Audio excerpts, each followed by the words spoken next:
तो चलिए आज हम छायावाद युग की विशेषताओं को जानेंगे।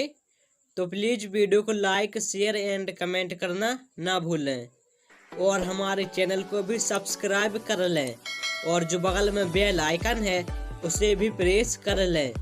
तो चलिए अब हम वीडियो को स्टार्ट करते हैं और अब हम जान लेते हैं छायावाद युग की विशेषताएं। तो पहली है व्यक्तिवाद की प्रधानता। तो इसमें हम लिखेंगे छायावाद में व्यक्तिगत भावनाओं की प्रधानता है, अर्थात छायावाद में जो व्यक्ति की भावनाएं होती हैं उनको प्रधानता दी गई है।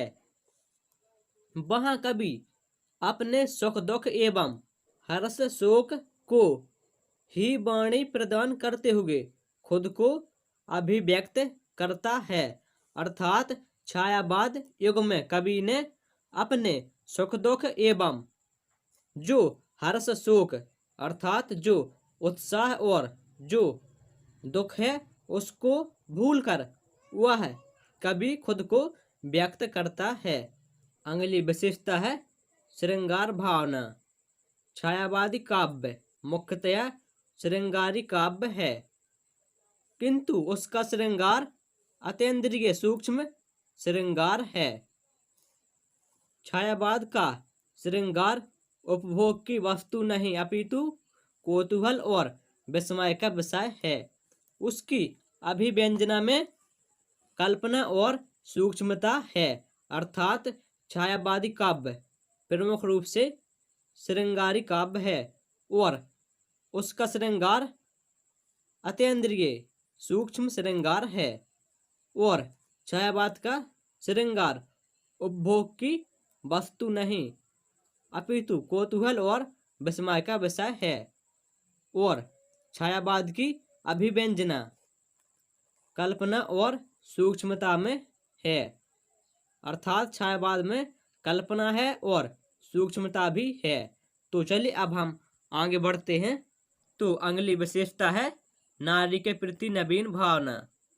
छायावाद में श्रृंगार और सौंदर्य का संबंध मुख्यतया नारी से है।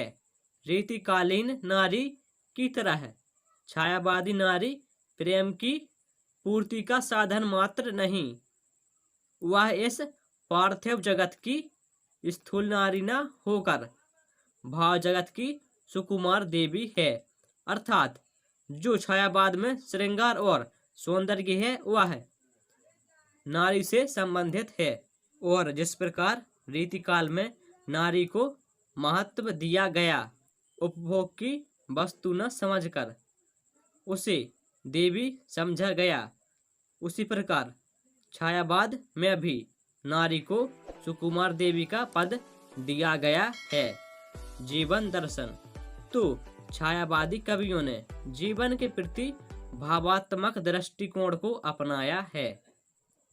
इसका मूल दर्शन सर्वात्मवाद है। संपूर्ण जगत मानव चेतना से स्पंदित दिखाई देता है, अर्थात छायावादी कवियों ने जीवन के प्रति अपने भाव प्रकट किए और इसका मूल दर्शन सर्वात्मवाद है और संपूर्ण जगत में मानव चेतना को उत्पन्न किया।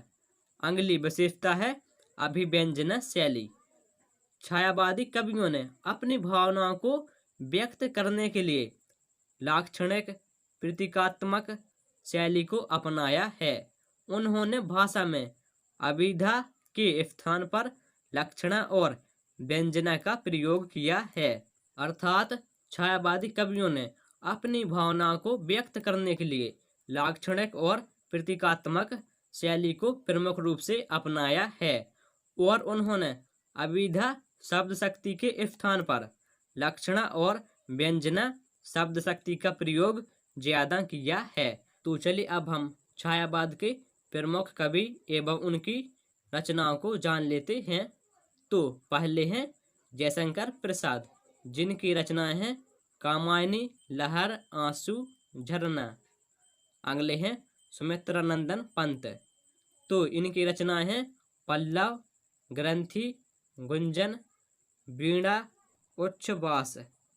अगले हैं सूर्यकांत त्रिपाठी निराला, जिनकी रचनाएं हैं परिमल, गीतिका, अनामिका, तुलसीदास। महादेवी वर्मा, इनकी रचनाएं हैं रश्मि, नीरजा, निहार, सांध्य गीत।